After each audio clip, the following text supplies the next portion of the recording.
Concave mirror.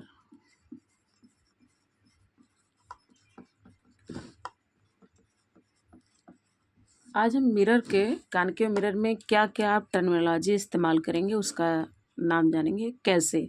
सबसे पहले अगर मैं कॉनकेव मिरर को ऐसे ड्रॉ करूं तो आपको पता है कि आउटवर्ड पॉलिशिंग है, आउटवर्ड पॉलिशिंग है, और इनवर्ड क्या है आपका रिफ्लेक्टिंग सरफेस है, इनवर्ड। ठीक, अब ये मान लेते ये ए और बी है, ऐसे इसका स्फेरिकल जो शेप है इसको कहते हैं अपर्चर।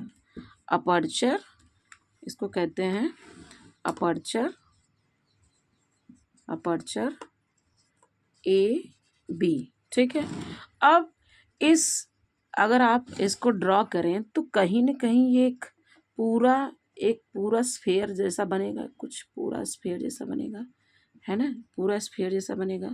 अब किसी पॉइंट पे तो किसी पॉइंट पे इसका एक रेडियस बनेगा, किसी पॉइंट पे।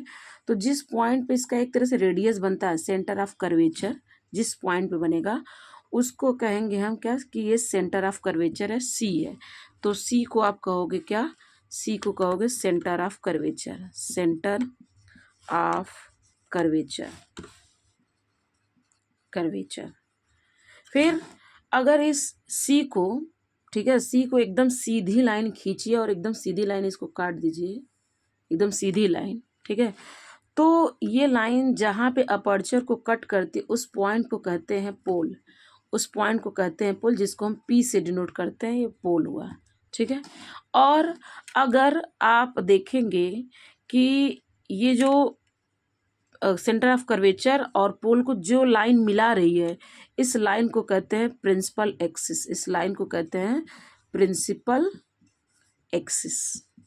ठीक, अब अगर सेंटर ऑफ कर्वेचर और पोल को अगर आप हाफ कर दिए, आधा भाग में बांट दिए, तो जिस पॉइंट पे ये कट होगा, ठीक है, जिस पॉइंट पे ये आधा होगा इसको हम कहेंगे ये क्या है, फोकस है। इसको कहेंगे क्या, ये पॉइंट क्या है, फोकस है। ये पॉइंट हो गया आपका फोकस। और फोकस यानी एफ से पोल की जो दूरी है, एफ से पोल की जो दूरी है उसको हम फोकल लेंथ कहते हैं, स्मॉल एफ से दिखाते हैं। ठीक है, तो ये टर्मिनोलॉजी आपको जाननी पड़ेगी जब भी आप कॉनकेव मिरर को पढ़ते हैं। तो सबसे पहले आप एक अपर्चर बनाओगे ए बी स्फेरिकल, देन उसके बाद आप इसका कोई न कोई रेडियाई होगा जिस पे सेंटर से वो रेडियाई बना होगा उसको हम सेंटर ऑफ कर्वेचर कहते हैं। अब सेंटर ऑफ कर्वेचर को जिस लाइन से अगर आप कट किए उस अपर्चर को, एक सीधी लाइन, एक पैरेलल लाइन, एक एकदम स्ट्रेट लाइन, तो जिस पॉइंट पर वो स्ट्रेट लाइन कट हो इसको पोल कहते हैं। और सेंटर ऑफ कर्वेचर को जो पोल से मिला रही है उसको कहेंगे क्या, प्रिंसिपल एक्सिस।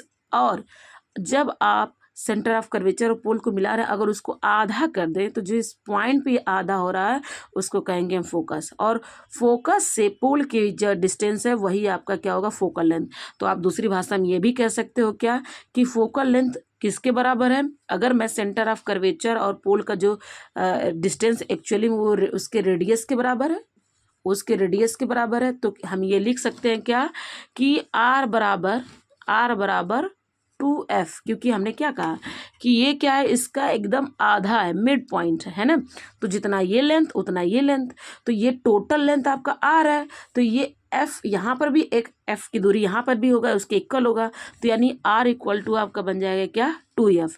तो यहाँ से भी आपके क्वेश्चन पूछे जाते हैं कि रेडियस जो होता है वो जो फोकल लेंथ का जो है, फोकल लेंथ रेडियस का दोगुना होता है। ठीक, या यूं कह लो कि रेडियस फोकल लेंथ का दोगुना तो है ही, इसके अलावा अगर आप इसको उल्टा करना है कि एफ बराबर क्या होगा, r/2 होगा, ये भी तो फार्मूला निकाल सकते हैं। ठीक है, तो ये इसके टर्मिनोलॉजी है। अब इसके बाद हम पढ़ेंगे किस तरीके से इमेज फॉर्मेशन होगा।